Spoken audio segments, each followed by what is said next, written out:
안녕하세요. 법무법인 오성 파트너스의 이규성 대표 변호사입니다. 계약을 할 때 중요한 것은 사전에 계약서 내용을 잘 검토하는 것인데요. 특히 영문 국제 계약서의 경우 국가별로 다른 법과 상황의 차이가 있기에 더 꼼꼼한 검토가 필수라고 할 수 있겠습니다. 계약 이행 보증이란 계약상의 채무자가 약정대로 계약을 이행하는 것을 제3자가 보증해 주는 것을 말하는데요. 만일 채무자가 계약을 이행하지 않을 경우 보증을 한 자는 보상금을 지급하거나 채무자를 대신하여 계약을 이행하는 내용의 약정을 하게 됩니다. 체결된 계약의 이행을 담보하고 불이행 시 발생할 손해의 보전을 위하여 물적 담보를 납부시키는 것인데요.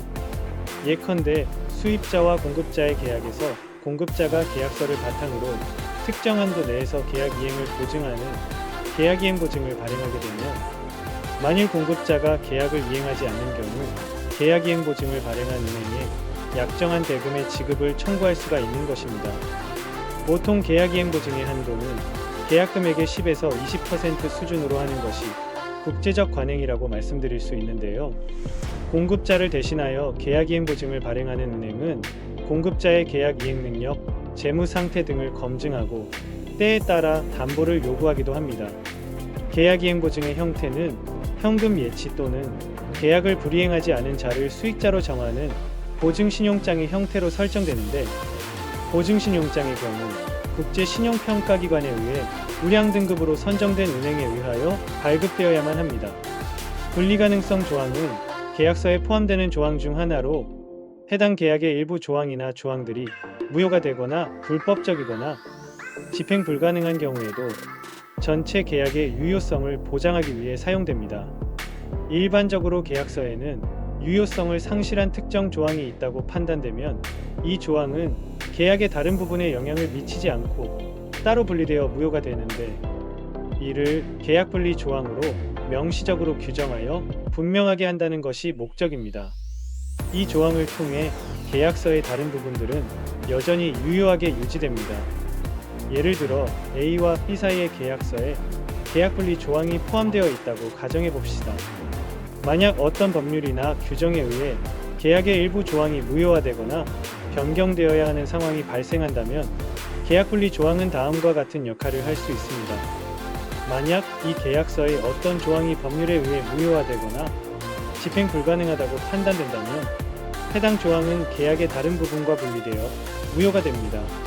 그러나 이로 인해 영향을 받지 않은 계약서의 다른 조항들은 여전히 유효하며 그들은 계속해서 유효하게 적용됩니다.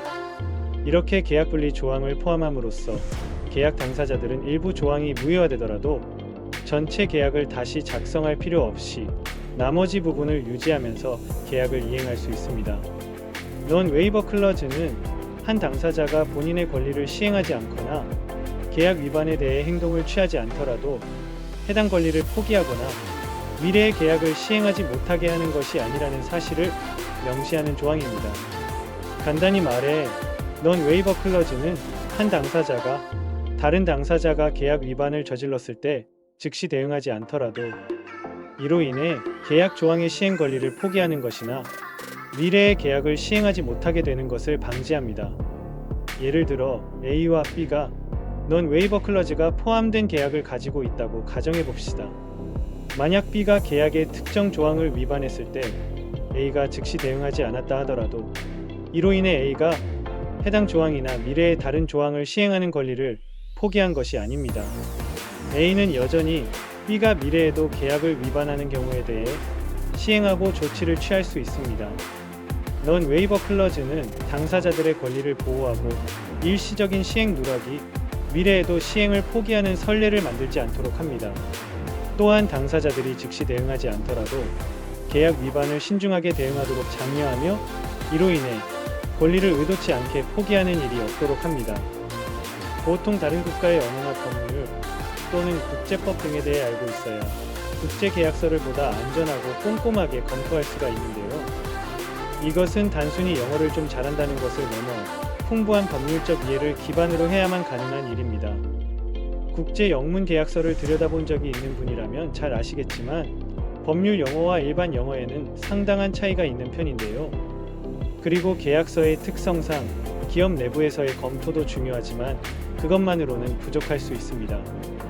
회사 자체적으로 검토를 철저히 하시더라도 최종적인 검토만큼은 기업 법률 전문 변호사, 특히 영미권에서 정통 영어 교육을 받은 해외파 출신 변호사를 통하여 받아두는 것이 안전합니다. 저는 하치키스 스쿨이라는 미국의 보딩 스쿨에서 고교 과정을 이수하였고 아이비리그인 브라운 대학교에서 기업경제학을 전공한 뒤 미국 메릴린치의 투자은행 부문에서 애널리스트로 활동하다가 연세대 로스쿨을 졸업하고 변호사가 된 뒤 삼성물산건설 부문 법무팀에서 변호사 경력을 쌓아왔었는데요. 저는 고교 시절부터 미국의 사립기숙학교에서 생활을 하며 탄탄한 영어 실력을 쌓을 수 있었고 대학교와 첫 직장도 미국에서 다녔기 때문에 위와 같은 영문 국제계약서 작성에 있어서는 다른 변호사들과 근본적으로 다른 장점을 갖고 있다고 말씀드릴 수가 있습니다. 복잡한 외국법을 쉽게 이해할 수 있도록 도와드릴 뿐 아니라 억울하거나 불평등한 계약을 하는 일이 없도록 풍부한 국제법 지식과 국제거래 노하우로 전문적인 조력을 통해 안전한 거래를 도와드리고 있는데요. 계약 외에도 협상이나 여러 가지 측면에서 원활한 영어 실력으로 조력을 해드리고 있사오니 영어를 활용한 국제적, 법적인 내용에 있어 조력을 필요로 하시는 분들께서는 아래 번호로 연락 주셔서 편하게 상담받아 보시기 바랍니다. 감사합니다.